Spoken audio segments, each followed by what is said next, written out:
앞으로 고유가의 고환율에 이제 고금리에 물가는 계속 오를 수밖에 없습니다. 인건비는 오르고 이제 기업들의 이익도 계속 줄어들고 그러다 보니까는 이래저래 어떻게든 인력 내보내려고 하고 고정비 줄이려고 하고 계속 긴축 모드로 가다 보니 사람들은 사람들대로 이제 먹고 사는 게 이제 힘들어져서 점점 이제 상황이 안 좋아지는 거죠.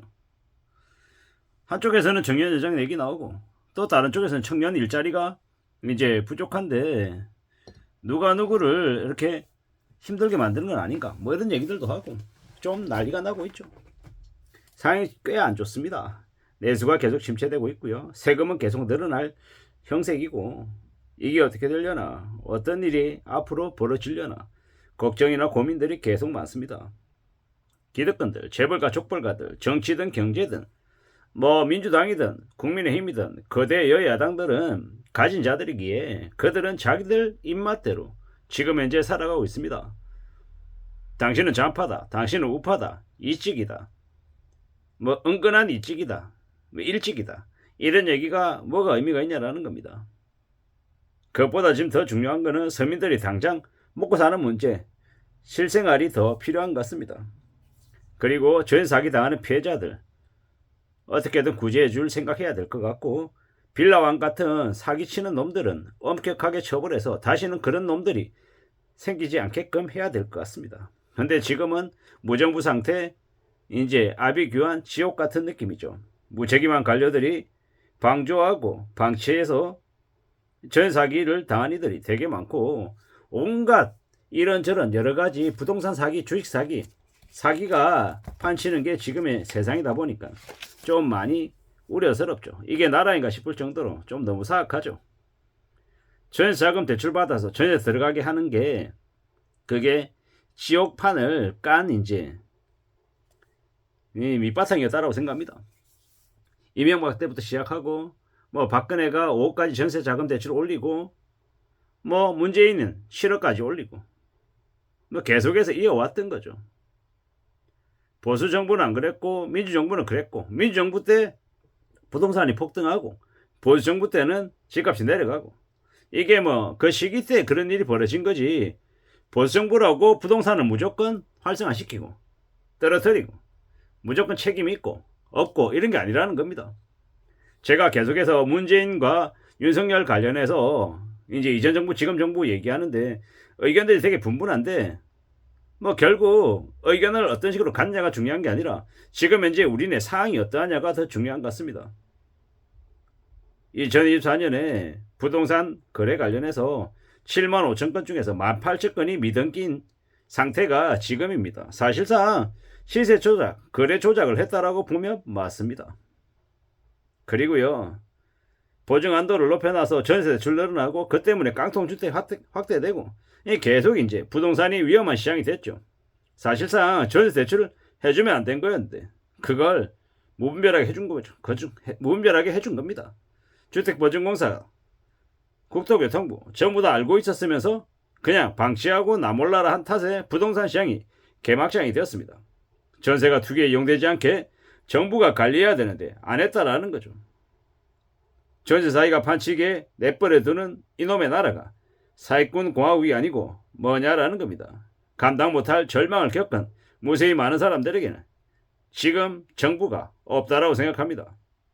오죽하면은 법이 사기를 더 권장하는 것 같다라고 말할 정도니까요. 무자비한 세상을, 잔인한 세상을 살고 있다는 걸 나이가 들면 들수록 뼈저리게 느낍니다. 이래저래 삼성도, 조선도, SK도 인력 감축에 나선답니다. SK와 삼성이 긴축에 나서니 다른 기업들은 말할 것도 없죠. 또 그렇게 구조조정이나 희망퇴직, 명예퇴직 받고 나온 또 이들은요. 바깥에 있는 썩은 고기를 찾아 어슬렁거리는 하이에나와 같은 사기꾼들의 모잇감이 되기 쉽죠. 뭐 앞으로 당분간은 호프집 이런 데가 되게 호황일 거랍니다. 왜냐? 퇴직하고 나온 이들이 뭘 해야 될지 삼삼오오 모여서 이런 얘기 저런 얘기 옛날 얘기하고 지내려고 하면 이제 호프집에서 맥주 마시면서 이런저런 얘기하는 거죠. 앞으로 이제 엄청난 일들이 많이 벌어진답니다.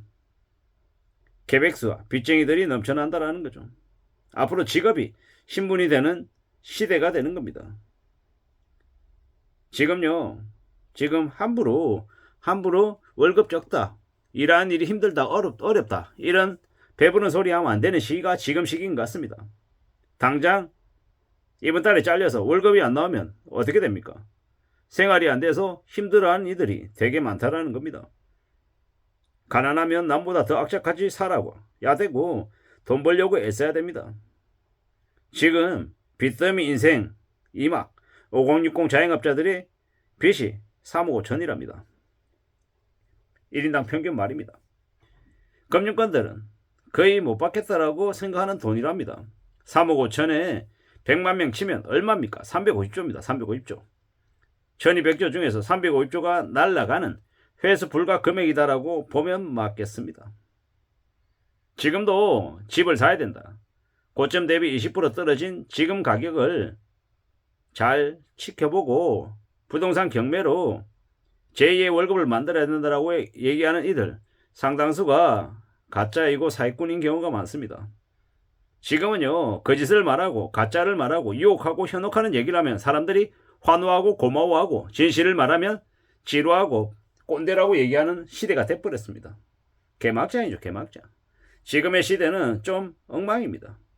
중소기업의 파산은 IMF급이라고 얘기할 정도로 정말 안 좋다고 합니다. 근데 언론에 잘 안 나온다라는 겁니다. 자영업자들 몰락도 심각하고요.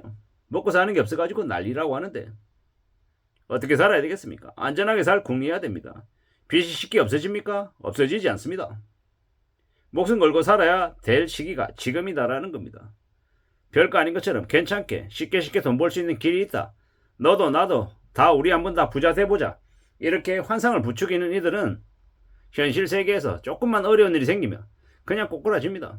그리고 쉽게 돈 벌려고 남을 도구로 생각하고 남을 이용해 먹고 뒤통치고 등골 빼먹으려고 하는 놈들이 너무도 많다라는 겁니다. 그래서 함부로 사람 사귀면 안 되고 사람 관계를 굳이 넓힐 필요가 없다라고 이야기하는 겁니다. 참 무서운 시대를 우리가 살고 있다는 걸 명심해야 됩니다. 정말 정신 바짝 차리고 살아야 됩니다. 지금 상황이 많이 안 좋죠. 이럴 때 더 최소한 다운사이징하고 삶의 규모도 줄이고 냉정하게 현실을 내다보며 살 궁리를 해야 되겠습니다. 그래야 삶이 지켜지지 않겠냐라는 겁니다. 정부가 전세 사기를 동조하고 방치하고 또 집값 올리는데 혈안인 나라가 지금의 나라이다 보니 더욱더 나라가 사악해지고 엉망이 되고 사람들의 삶이 더 지옥으로 추락하는 것 같습니다. 정신 바짝 차려야 되겠습니다. 이상입니다.